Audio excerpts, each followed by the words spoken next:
வணக்கம்.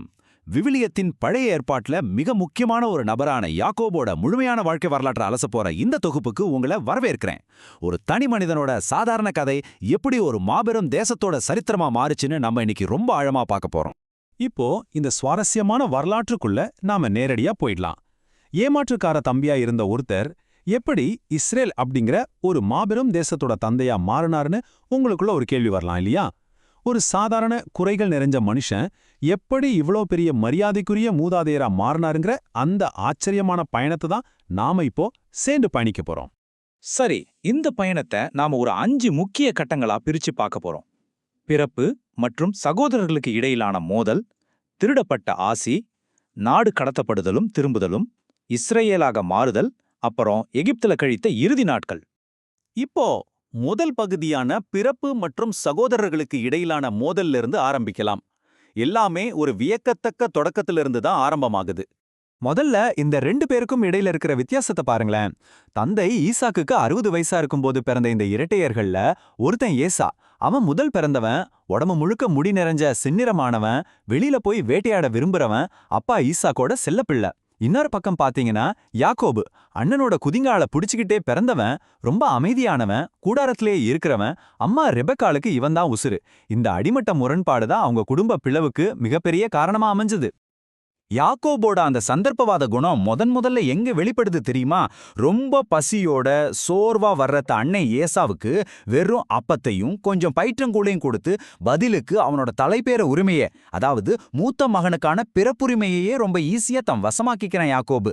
யோசிச்சு பாருங்க, ஒரு நேர சாப்பாட்டுக்காக தன் வாழ்நாள் உரிமையே ஒருத்தர் விட்டு கொடுத்தாருங்கிறது நிஜமாவே நம்ப முடியாத ஒண்ணுதான். ஓகே, இப்போ கதையோட மிக முக்கியமான திருப்பு முனைக்கு வருவோம். அதாவது திருடப்பட்ட ஆசி. தொடக்க நூல் 27ஆம் அதிகாரத்துல வர்ற ஒரு விறுவிறுப்பான குடும்ப ஏமாற்று வேலை இது. இதுல ரொம்ப சுவாரஸ்யமான அதே சமயம் அதிர்ச்சியான விஷயம் என்னன்னா, யாக்கோபோட அம்மாவான ரெபெக்கா வயசாகி கண் பார்வை மங்கியிருந்த தன் கணவர் ஈசாக்க ஏமாத்த எவ்ளோ துல்லியமா திட்டம் போட்டாங்கிறது தான்.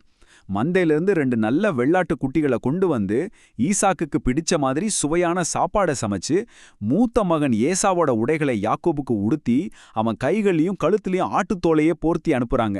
ஒரு தாயே முன்னின்று நடத்தின தந்திரம் இது. இத வாசிக்கும்போது அதோட உச்சகட்ட பதற்றம் நமக்கே புரியும். ஈசாக்கு யாக்கோப தடவி பார்த்துட்டு லேசா சந்தேகம் படுறார். குரல் யாக்கோபின் குரல், ஆனால் கைகளோ ஏசாவின் கைகள் அப்படின்னு சொல்றார். ஏதோ தப்பா இருக்கேன்னு அவர் உணர்ந்தாலும் கடைசியில அந்த வெள்ளாட்டு குட்டிகளோட தோல்ல இருந்த முடி அவரை முழுமையா ஏமாத்திடுது. அப்படியே ஏசாவுக்கு போக வேண்டிய ஆசீர்வாதம் திருடப்படுது. அடுத்ததா பயணம் மற்றும் திரும்புதல். ஆசீர்வாதத்தை வெற்றிகரமா திருடுனதுக்கு அப்புறம் ஏசாவோட கோபத்துக்கு பயந்து யாக்கோப்பு தன்னோட சொந்த வீட்டை விட்டு தப்பியோட வேண்டிய ஒரு கட்டாயத்துக்கு ஆளாகிறான். இப்போ இந்த காலக்கோட்டை கொஞ்சம் கவனிங்க. பெர்சபாவிலிருந்து தப்பிச்சு போற யாக்கோபு ஒரு மனைவியை தேடி பதான் அராமுக்கு போறான். அங்கே தாய்மாமன் லாபான் கிட்ட பல வருஷங்கள் வேலை பார்த்துட்டு மறுபடியும் கானான் தேசத்துக்கே திரும்பி வர்றான். வழியில மக்னேயீம் அப்படிங்கிற இடத்துல முகாமிடுறான். அவனோட கடைசி பயணம் எகிப்துல இருக்கிற கோஷன் பகுதிக்கு அமையுது. இது வெறும் புவியியல் மாற்றம் இல்லைங்க, அவனோட வாழ்க்கையில நடந்த மிகப்பெரிய மனமாற்றத்தின் பாதையும் கூட. இத்தனை வருஷங்களுக்கு அப்புறம் அண்ணன் ஏசாவை திரும்பவும் சந்திக்க போறோங்கிற நினைப்பே யாக்கோப பயத்துல உறைய வைக்குது. ஆனா இப்போ அவன் முற்றிலும் மாறிட்டான்.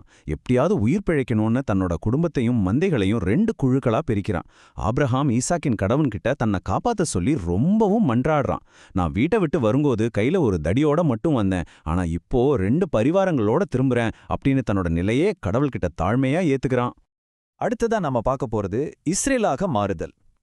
இந்த பயமும் தவிப்பும் யாக்கோபோட வாழ்க்கையில அடையாளத்தையே மாத்திர ஒரு முக்கியமான உச்சகட்டத்துக்கு நம்ம கொண்டு போகுது.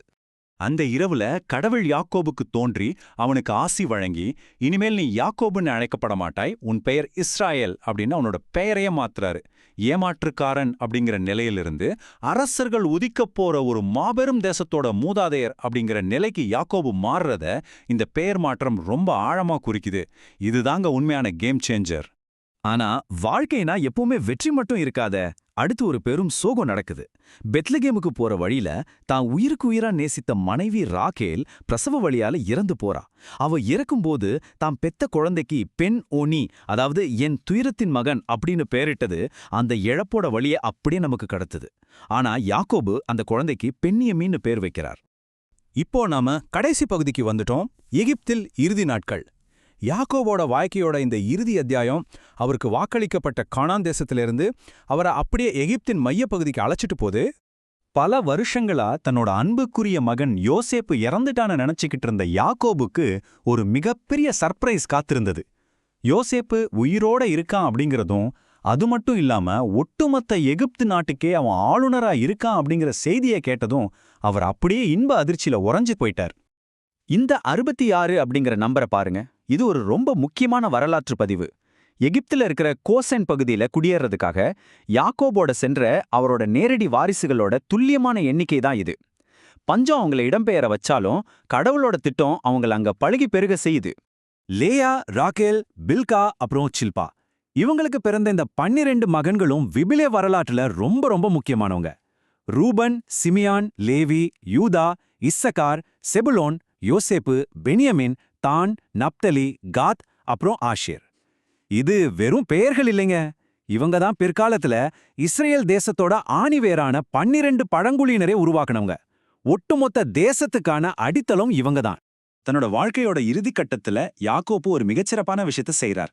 எகிப்துல யோசேப்புக்கு பிறந்த மகன்களான எப்ராயிம் மற்றும் மனாசேய தன்னோட மூத்த மகன்களான ரூபனுக்கும் சிமியோனுக்கும் சமமான சொந்த வாரிசுகளாவே தத்தெடுத்துக்கிறார்.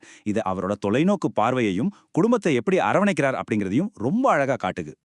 இப்படி யாக்கோபு எகிப்து நாட்டில ஒரு 17 வருஷங்கள் நிம்மதியா வாழ்றார். தன்னோட வாழ்நாளின் மொத்த அளவான 147 வயது எட்டி முழுமையான ஒரு வாழ்க்கையை வாழ்ந்து முடிக்கிறார். எத்தனையோ ஏற்ற இறக்கங்களை சந்திச்ச அந்த மாபெரும் பயணம் நிறைவடையும் தருணம் இது. ஆனா இறக்கும் தருவாயில அவர் யோசேப்பு கிட்ட ஒரு உறுதியான கோரிக்கை வைக்கிறார். தன்னை எகிப்துல புதைக்கக்கூடாது, ஆபிரகாமும் தன் தந்தை ஈசாக்கும் அடக்கம் செய்யப்பட்ட அதே கானான் நாட்டில் இருக்கிற மக்பேலா குகையில தான் தன்னையும் அடக்கம் செய்யணும்னு ரொம்ப உருக்கமா கேட்டுக்கிறார். தன் மூதாதையர்கள் வாழ்ந்த அந்த பூமியின் மேல அவருக்கு இருந்த ஆழமான பற்று இதுல தெளிவா புரியுதில்ல. இந்த பழைய ஏற்பாட்டு வரலாற்று அலசல நம்ம முடிக்கிற இந்த நேரத்துல ஒரு ஆழமான கேள்வி நமக்குள்ள வருது. பிறப்புரிமைக்காக ஏமாற்று வேலைகள்ல தொடங்கி பல வருஷங்கள் வலிகளையும் போராட்டங்களையும் சந்திச்சு கடைசியில கடவுள் மேல ஆழமான பக்தியோட முடிஞ்ச இப்படிப்பட்ட குறைகள் பல நிறைஞ்ச ஒரு சாதாரண மனிதனோட வாழ்க்கை எப்படி இஸ்ரேல் தேசத்தோட தோற்ற கதையா இன்னைக்கு வரைக்கும் இவ்வளவு நிலைத்து நிக்குது? மனிதர்களோட பலவீனங்களை எல்லாம் தாண்டி ஒரு மாபெரும் திட்டம் எப்படி செயல்படுன்னு கொஞ்சம் சிந்திச்சு பாருங்களேன். இந்த ஒரு சிந்தனையோட இன்றைய பதிவை நான் நிறைவு செய்றேன். இதை பத்தி நீங்க என்ன நினைக்கிறீங்க? மீண்டும் அடுத்த பகுதியில சந்திப்போம்.